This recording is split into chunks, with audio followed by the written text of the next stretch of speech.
Can I tell you about something that just happened to me? I mean, literally, this just happened to me about 5 minutes ago. If you're a loyal Culips listener, then you'll probably know that I'm right in the middle of marathon training right now. I'm planning to run a marathon with one of my friends at the end of October. And as a part of my training, I have to run 3 to 4 times a week. Well, the run that I have to run today, in fact, I'm planning to do it after I finish this recording, is the long run. Each week there is a long run, and that is what is on my schedule for today. And as you can probably guess by the name, it involves running for a long distance. And today's run is going to be 26 kilometers. Now, running that distance in the hot summer is very unpleasant. And lately here in Seoul, South Korea, where I live, the temperatures during the day get to around 30 to 35 degrees Celsius, anywhere in that zone. So as you can imagine, you don't want to be running 26 kilometers in the blaring summer heat and humidity, right? Well, I completely agree with you. So there are 2 options you can do to get around this. That is to run very early in the morning or very late at night. And while I've been training for this marathon, I've done both. I've woken up early to go running in the morning, and I've waited until around 9 p.m. at night when the sun is down and the temperature drops a little bit to do that as well. Now, they each have their advantages and disadvantages, but I tend to like running at night better than the morning, just for the fact that if you're running a long run, like the run that I have to do today, 26 kilometers, that means that you have to wake up really early in the morning because already around 7:30 a.m., it gets really hot here. So if you want to do a run and totally avoid the heat, that means you have to wake up like 5:30 in the morning, and that is just a little bit too early for me to get up and go do a long run. So for today, I'm planning to wait until maybe 8 p.m. until the sun goes down and it cools down a bit, and then I can go outside and run in at least a little bit more comfortable conditions. Well, knowing that I have to run this long run has been in the back of my mind all day. As you can imagine, it's one of those things that you're kind of like, It's always replaying in the back of your mind. Oh, I have to do that long run later. I have to do that long run later. And it just keeps repeating and repeating. And it's something that I've thought about probably about 100 times today. And for that reason, I'm looking forward to just finishing the run so I don't have to think about it anymore. So I'm planning to go do that run as soon as I finish recording this episode for you all. But to be honest with you, my legs don't feel like they're in perfect condition today. They feel a little bit achy and sore and painful. And so because of that, I wanted to do some stretching and some foam rolling ahead of my run. So I just went outside into my yard to do this, and this is where the crazy thing happened that I want to tell you about, okay? So I went outside, I'm in my yard, I'm on my foam roller, and for people who are not really into exercise, maybe you don't know what this is, but essentially it's just this circular tube that's covered with a very hard foam material, and you put it on the ground and you roll around on this tube. And the idea is that it kind of works out some of the tension and the knots in your muscles. And it's really painful to do. It's a very unpleasant thing to do usually, but it really does help bring some relief to your muscles and works out some of the tension that is stored in your muscles. So it's a good thing to do. So I went out to my front yard and I was rolling around on my foam roller, and I was thinking about my hometown while I was rolling around on my foam roller and doing some stretching outside. You know, I told you that I've thought about this long run 100 times today. I've probably also thought about my family and my hometown 100 times today as well.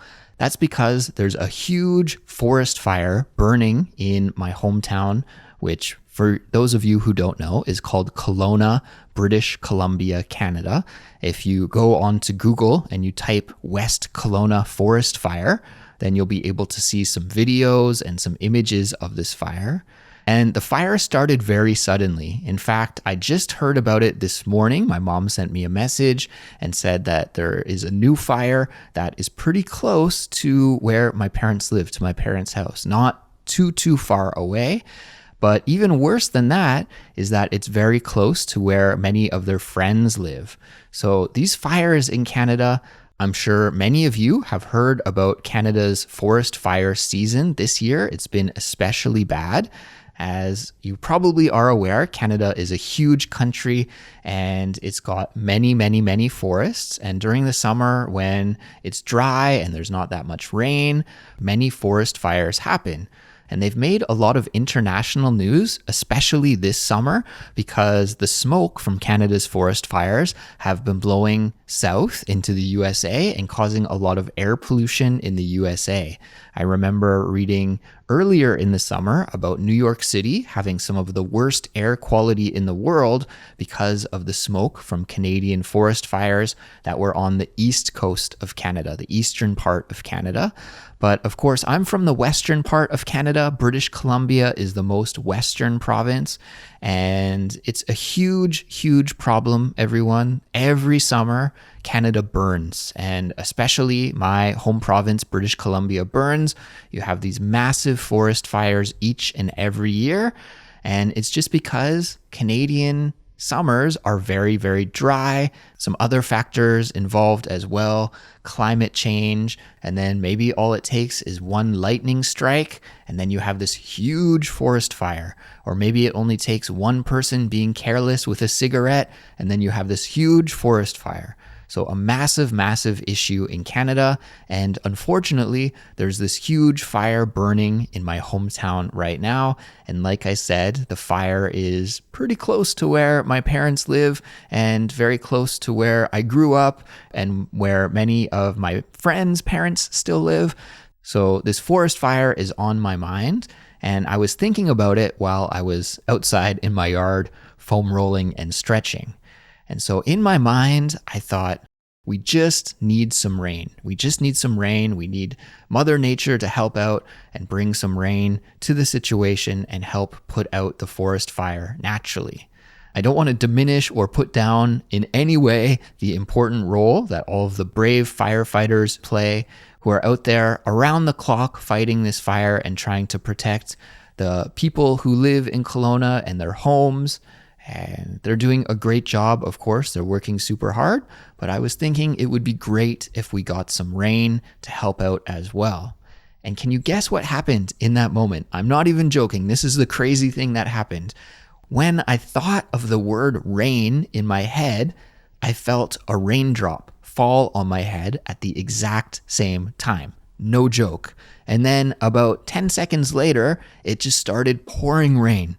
And right now, actually outside, it is raining. And the reason why this is kind of crazy thing is that it is a sunny day here in Korea today. And this is just a freak little rain cloud that was passing over. And I think this deluge will be finished in just a moment or two. It looks like it will just be a quick, short summer shower kind of rain situation here.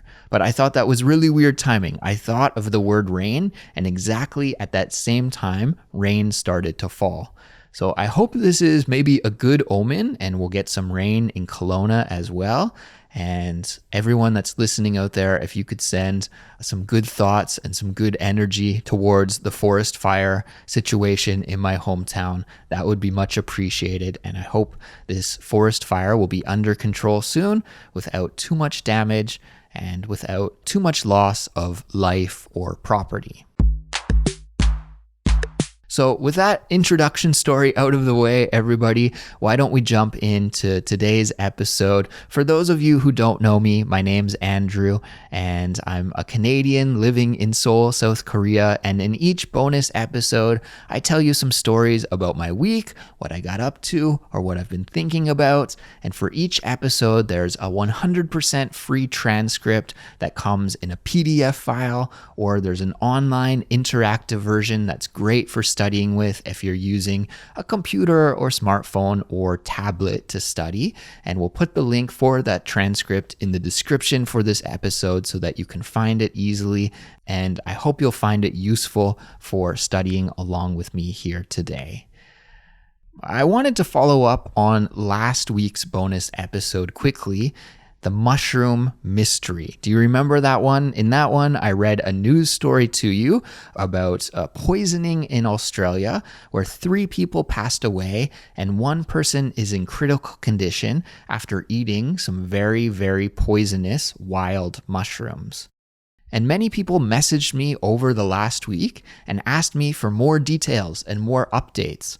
Well, everyone, I want to let you know that there's a pretty interesting discussion happening about this story on our Discord server. And you can find some updates. There are some really interesting updates to this story, as well as you can see what other Culips listeners' opinions are about this story on our Discord server, which again is free to join, and we'll put the link for that episode in the description as well, so that you can join our server and find the updates and participate in the conversation.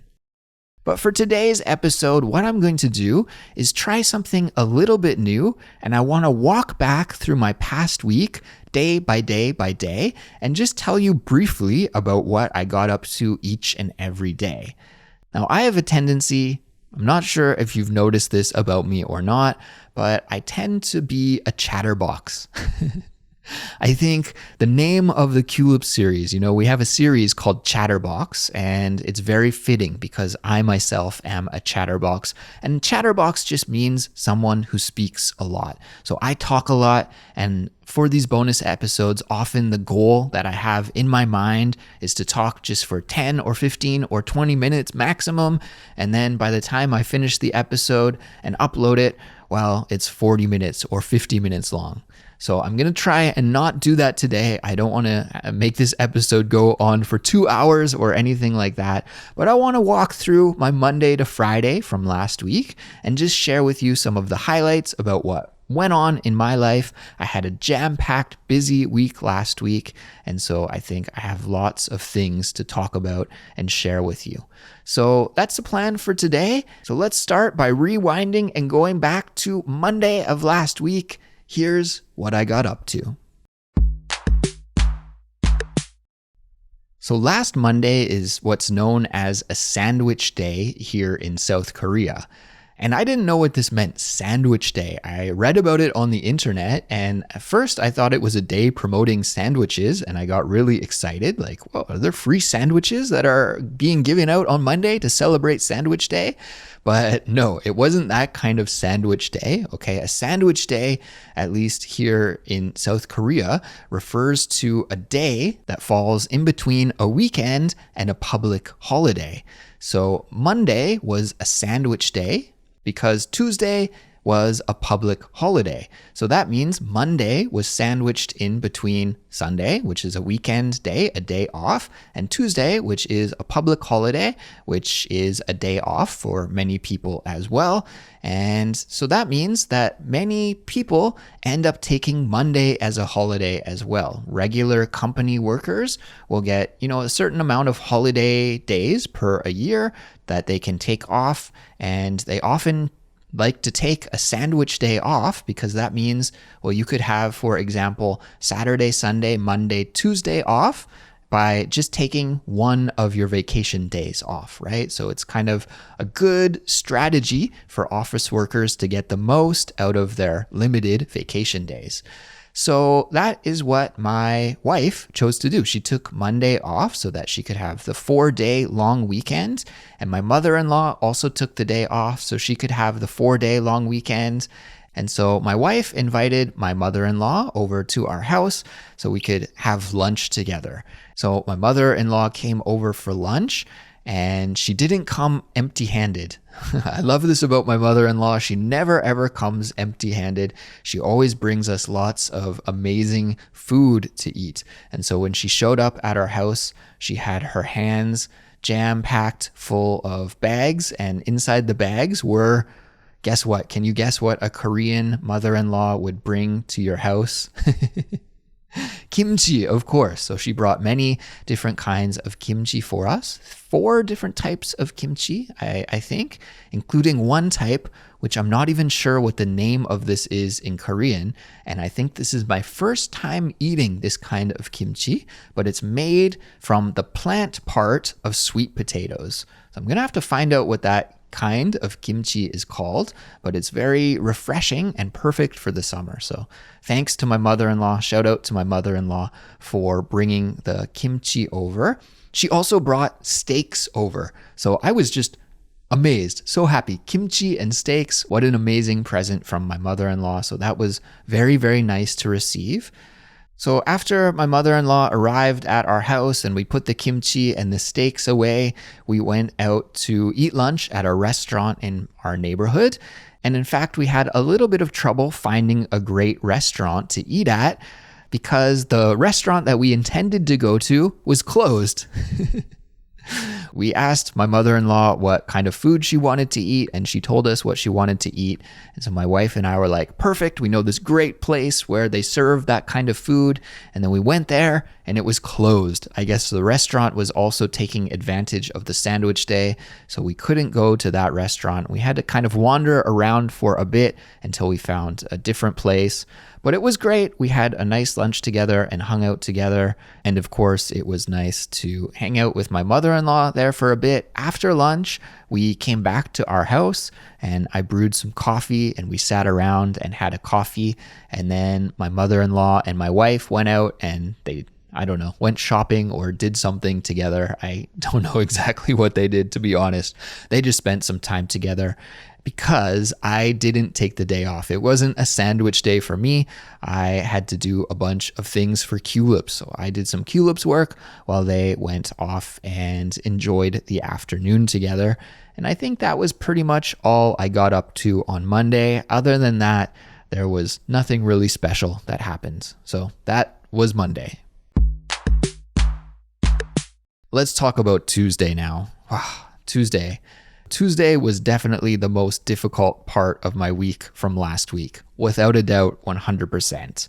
But before we get into why it was difficult for me, I want to tell you about the public holiday here in South Korea that happened on Tuesday.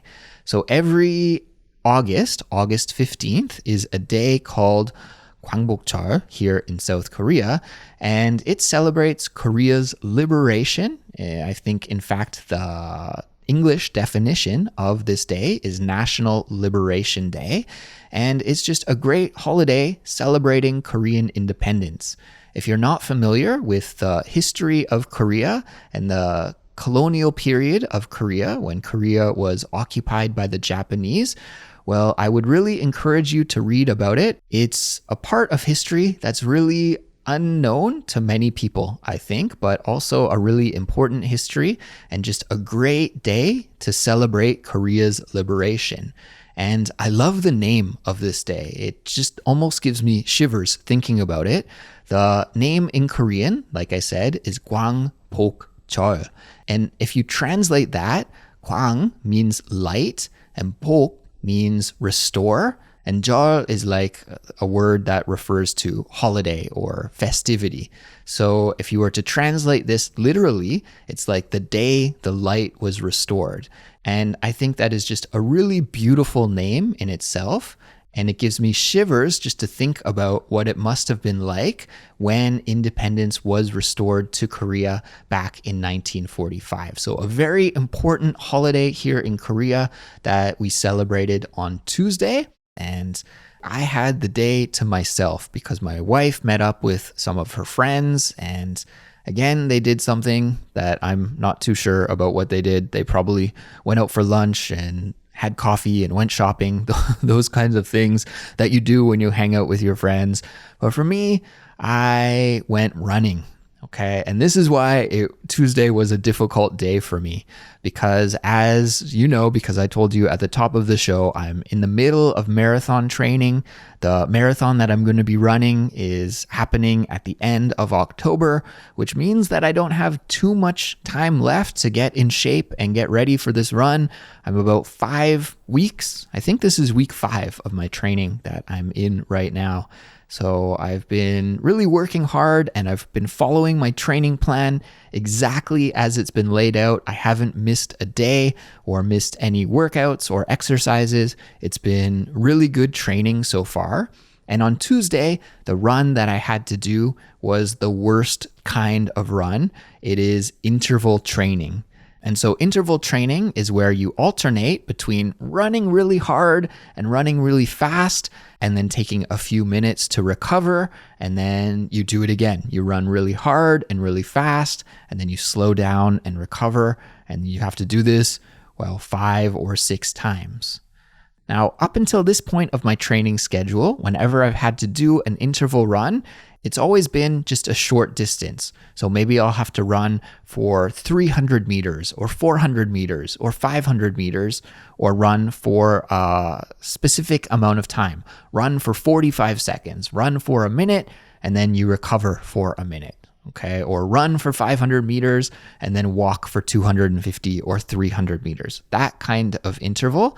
And I have this great watch, a Garmin watch, where I can set it all up, all of my intervals on the watch, so that when I have to run or I have to jog or I have to walk, then it will just beep and I know exactly when to do it. So it's fantastic. It's really easy to do the intervals this way.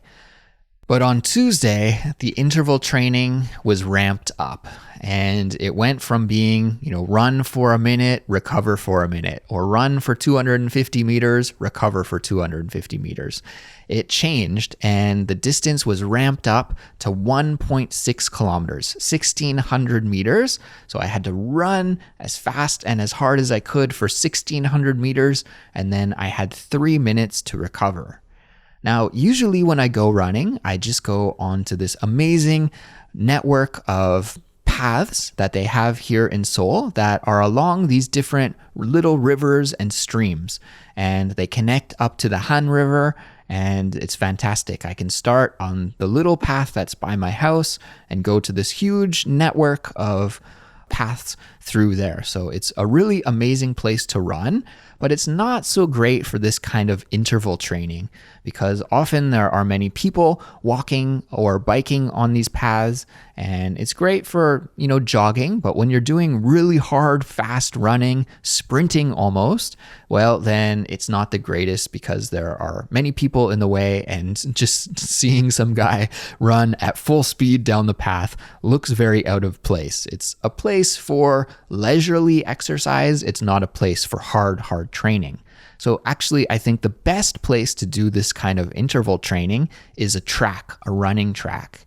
And unfortunately, there aren't too many tracks near my new house that are open to the public. There are 2 universities that I live in between, and both of these universities have tracks, but they're not open to the public. They're open to students only. I've been to one of the universities before, and even though it said students only on the sign, I noticed that there were many foreign students running there, and I thought, well, maybe I can blend in and people won't notice that I'm actually not a student, because there are many other Westerners running on this track. And of course, I don't look like a student. I'm 20 years older than them, but I kind of just snuck in and did some running on this track, and it was okay. Nobody said anything, and it was fine. So I've been to one of the universities before, but I decided to check out the other university track, and it's, several kilometers away from my house.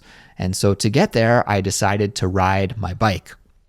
So the plan was ride my bike to the university, run around the track, do the interval training, and then ride my bike back home. So I went into the little shed that I have in my yard, and I brought my bike out, and I went to ride my bike, and I noticed my tires were flat. So no big deal. I can go pump up my tires, but I couldn't find my bike pump. I have no idea where it is. It must be somewhere, but after moving to this new house, I'm not exactly sure where it is. And, in this kind of situation, I could probably ask my wife exactly where it is, and she'd be able to tell me in 2 minutes. But of course, she was out with her friends. So I puttered around the house looking for my bike pump, my tire pump, and I couldn't find it. So I gave up on that idea of riding my own bike and decided instead to ride a darangi, which is a public bike rental system here in Korea. It's awesome. You just download their app and then you can pay around 80 American cents, so a very cheap price, and you can borrow one of their bikes for an hour. Now, there are darangi rental stations all over the place, and I have one really, really close to my house. So I just opened the app and scanned one of the QR codes on the bicycle, and I was able to rent it. So I was off to the races. I got on the darangi bicycle, and I rode over to the university that I wanted to visit so I could run on their track. Now, again, the sign said students only, but it was a public holiday and there were only some other kind of middle-aged guys running around on the track. So I thought, hey, of course, if somebody asks me to leave, I'll leave. But I thought it would be okay just to use their facility. And so that's what I did. So it was time for interval training and it sucked. It was not a fun run. Usually I enjoy running, but this interval training was really, really hard. The first mistake that I made was going in the middle of the day. Like I told you before, the best time to run here in the summer is in the morning or at night. But I couldn't run at night because I had a plan to record some Culips episodes with Cassie at night. And in the morning, to be honest with you, I slept in a little bit. So I had no other option than to go at about 3 or 4 in the afternoon is when I went. And it was maybe about 32 degrees and really, really sunny and humid. And there was no protection from the sun on the track. It was just in a wide open area, so the sun was beating down. But I like a challenge. I like it when there's an extra level of difficulty. I don't like things to be easy. I like them to be a little bit difficult. So I was up for the challenge and I completed the workout fine. It was okay. I didn't die or anything like that, but it was really difficult. And for about the hour where I was doing these intervals of running 1,600 meters, so that's 4 laps around the track, and then resting for 3 minutes, I did that for about an hour and I hated every minute of it except for the recovery. The 3-minute recovery period was okay. But, during that 3 minutes of recovery, you're just dreading. You're just watching your watch count down until the next run session. So anyways, that was very unpleasant. But then after about an hour, I finished and it was time to go home. And of course, I had to rent another bicycle to ride back home. So I went to the nearest darangi station that I could find to rent a bike to ride back home. And I was under a little bit of time pressure because I had to meet up with Cassie to do some Culips recording. So I hustled from the university track to the nearest darangi station to rent one of these bikes. But there was a problem when I got to the darangi station. Can you guess what it was? There were no bikes available. And I was in kind of an isolated place. Usually there are darangi stations all over the place, but this university is a little bit removed from a big population zone. So there was really this one station only. And I guess because it was the public holiday, there were many people who wanted to go out and ride bikes. So I got stressed out. I was like, oh my gosh, I'm going to be late for meeting up with Cassie. So I messaged her and I said, Cassie, I'm going to be a little bit late. Is it okay? And of course, she's very easygoing. And she said, no, it's fine, Andrew, take your time. But still, I feel bad, right? You don't want to be late for your appointments. So I was stressing out about that and thinking about, how can I get home as fast as possible? In fact, this darangi station was right beside a busy highway, so it's not like I could have even flagged a taxi down. A taxi wouldn't have been able to stop on that road. So I was kind of stressed out, but just as I was trying to figure out what was happening, somebody came up riding a darangi bicycle to return it. So that was perfect timing. However, there are 2 different types of darangi bicycles. There are regular sized bikes for adults, and there are smaller sized bikes for kids or teenagers or whoever needs a smaller sized bike. So of course, the bike that was returned was not the adult sized bike, right? Of course, my luck, it has to be one of the small sized bikes. But still, I thought it can't be that bad riding one of these smaller bikes. So as soon as it was returned, I grabbed it, I rented the small bike, and I was late. So I was really trying to push it. And I'm wondering if you've ever seen a clown riding one of those little miniature bikes that they ride. Sometimes you can see that at a circus. That's how I felt. I felt like a clown riding this little toy bike. Like the bike was just way, way too small for me. And every time I pedaled the bike, my legs came up and hit my arms, and it was really uncomfortable. And like I said, I was trying to go as fast as possible because I didn't want to be late. So I was really just pushing it and going as fast as I could, but I must have looked ridiculous. And on top of this, I was completely covered in sweat from my run. I was completely drenched from doing this intense workout in the hot sun. So I must have looked like a crazy guy just riding this mini bike, dripping sweat, going as fast as I could. But thankfully, I didn't have to observe that. I was just living it.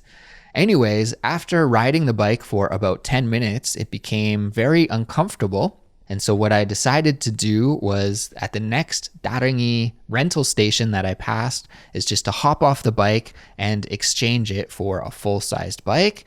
And that's what I did. So I didn't ride the bike all the way home. Instead, I jumped off midway and switched to one of the bigger bikes.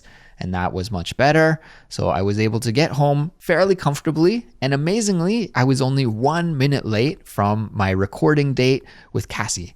So that was perfect. I didn't have to, make her wait for too long. And we recorded some brand new Culips episodes together that will be coming out very soon. This was the first time recording with Cassie since she's been back from her trip. She went to Scotland and Europe over the summer, so we took a break for several weeks while she was gone, but now she's back and it was great to connect and record with her again, and we'll be excited to share all of those episodes with you all in the near future. So that was my Tuesday. After exercising and after recording, you can imagine that I was beat. So I just took it easy for the rest of the evening. And in fact, I think I was in bed by 10 p.m. It looks like what I feared would happen happened. I originally intended to tell you about Monday, Tuesday, Wednesday, Thursday, Friday, but after telling you only about Monday and Tuesday, we're already at the time limit for today. So I think what I'll do is revise the theme for this episode. Instead of telling you about my Monday, Tuesday, Wednesday, Thursday, Friday, I'll just tell you about my Monday and my Tuesday. And if you're curious about what I got up to on Wednesday, Thursday, or Friday, well, then you can just let me know through our Discord server, and maybe I can tell you those stories sometime in the near future. But of course, always, before I let you go, I want to focus in and tell you about a useful vocabulary expression that you heard me use while I was telling you those stories. And I hope by learning about this expression and adding it to your vocabulary, well, then you'll be just a better English user in the future. You'll be able to understand this expression when you hear it later while you're having conversations or watching movies or TV shows or podcasts even. And you'll be able to use it when you're speaking to make your English sound more natural and to express yourself more clearly, more specifically, and with more precision. And now it's time for this week's vocabulary lesson. So the expression I want to teach you about today is a phrasal verb, and it is ramp up. Or I guess in the dictionary form, we would say to ramp up. And to ramp up means to gradually and slowly but surely make something bigger or increase the intensity of something, or for something to grow and grow and grow little bit by little bit by little bit. So I used this expression earlier when I was talking about running intervals. Did you hear me use it? If not, that's okay because we're going to rewind and go back to that part of the episode again, just so you can hear it used in a natural context as it just flowed naturally out of my mouth. So we'll listen to that sentence a couple of more times, and then we'll come back and we'll discuss the meaning of ramp up and how you can use it in a natural way in your own sentences. So let's rewind, go back, and listen to that part of the episode a couple of more times. Here we go. But on Tuesday, the interval training was ramped up. But on Tuesday, the interval training was ramped up. So I was talking there about running intervals and how my interval training has ramped up over the last few weeks. It started off pretty easy when I first started training for a marathon, and now after 5 weeks, it's really difficult. So each week it got a little bit more difficult and a little bit more difficult. It ramped up. So I think this expression is actually very easy to visualize because you can just think of a ramp. Now, a ramp is a kind of road that connects a low place and a high place. You could think of a highway ramp. Maybe you have to drive up a highway ramp to get onto an elevated highway. So it's a road that would connect, just a smaller road with a higher elevated highway, and it's kind of like a gradual hill, right?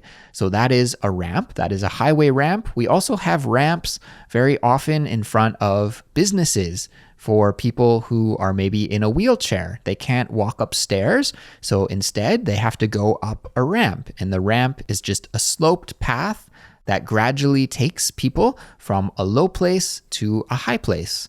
So just like a ramp is a road that you can follow to take you from a low place to a high place gradually and little by little, well, when we ramp something up, it means that we increase the intensity of it little bit by little bit, just like my marathon training plan has increased the intensity of my interval training week by week by week.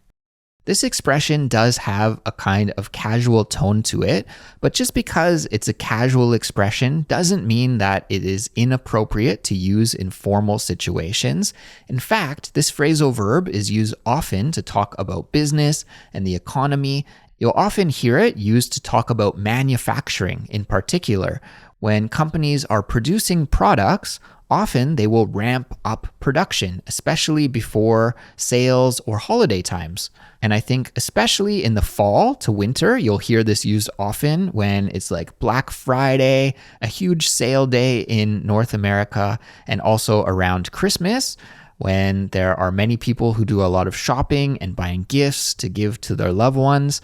Well, in order to meet this increased demand around the busy holiday shopping, many companies will ramp up production of their products. It means they will slowly but surely increase the amount of products that they are making so that all of the shoppers who want to buy those products can find them in the stores. So now that we know about the meaning of ramp up, it's time to learn with some example sentences. I have 3 prepared here for you, so let's listen to the first one now. Here we go. Example sentence number 1. The company plans on ramping up hiring as they expand into new markets. The company plans on ramping up hiring as they expand into new markets. Let's break this example sentence down. So in this example sentence, we hear that a company is planning on ramping up hiring. Ramping up hiring. So this means that they are gradually going to hire more and more people. Why? Because they're expanding into new markets. So the business is expanding. Maybe they are opening new stores or new offices in different locations, in new cities or new countries. And because of this, they need more employees. So they're going to ramp up hiring, which means they will be hiring more and more people in the future. Example sentence number 2. As the exam date approaches, I'm going to ramp up my study hours to make sure I can get an A+. As the exam date approaches, I'm going to ramp up my study hours to make sure I can get an A+. Let's break this example sentence down. So in this sentence, we hear from a student who says that he is going to ramp up his study hours because he has an exam that is coming up soon and he wants to get an A+ on the exam. So he is going to ramp up his study hours, which means slowly but surely, week by week, he is going to increase the amount of studying that he's going to do. And I think this is a great strategy for increasing the amount of doing anything that you want to do. I'm using this ramping up strategy for my marathon training, but you could also use it for studying for an exam or studying English even, right? Often, if you decide to just totally change your habits and your lifestyle and do something very, very intensely starting like tomorrow, well, then you'll burn out and you'll find it really easy to quit, right? But if you make small changes to your lifestyle and just ramp up the intensity of your exercise or your study, for example, then it's much easier to make changes this way. Example sentence number 3. We're ramping up our practice time so we can get ready for the Battle of the Bands competition next month. We're ramping up our practice time so we can get ready for the Battle of the Bands competition next month. Let's break this example sentence down. So in this example sentence, we hear from a band member who is talking about a Battle of the Bands competition. Battle of the Bands. Do you know what this is? Battle of the Bands is a kind of competition that many high schools and universities run. And it's just a concert where you have many different bands perform, and often the audience gets to select which band they liked the best. So it's a kind of competition to see who can perform the best. Battle of the Bands. And in fact, I participated in one of these in high school. So that's a kind of fun memory that I have from high school. So anyways, the band member in that example sentence said that his band is ramping up their practice schedule so they can prepare for the Battle of the Bands. And so that just means that gradually, day by day, week by week, they're planning on practicing more so they can be ready for that Battle of the Bands competition. All right, we made it to the end of this modified episode. We didn't quite make it all the way to Friday, but at least I hope you enjoyed some of the stories from my Monday and Tuesday last week. And so I want to say thank you for joining me and great job on completing another English study session with me today. Great job. I am really, really proud of you for making it all the way to the end of this episode. Don't forget about the free transcript for this episode, as well as our Discord community that, again, you can join for free. And if you enjoy what we do here at Culips, we'd really appreciate your support. Without the support of our listeners and our members, Culips wouldn't exist. So we really depend on your support for us to be able to create new English lessons each and every week. The best way to support us is by becoming a Culips member. You can find all the details and sign up on our website, culips.com. When you're a Culips member, you'll get helpful study guides and full transcripts for all of our episodes, plus great bonuses as well, like access to the member-only section of our Discord community, invitations to monthly live streams. You'll get exclusive access to our members-only series, the Fluency Files, which, by the way, last week on Friday, we released a new Fluency Files episode. So there's just so many great reasons why you should become a member. Of course, also, you'll be financially supporting what we do here at Culips as well. So sign up on our website, culips.com, and show your support. But there are other ways that you can support us as well. You could always leave us a 5-star rating and a kind review on Apple Podcasts or your favorite podcast platform. You could tell your friends who are learning English to check us out.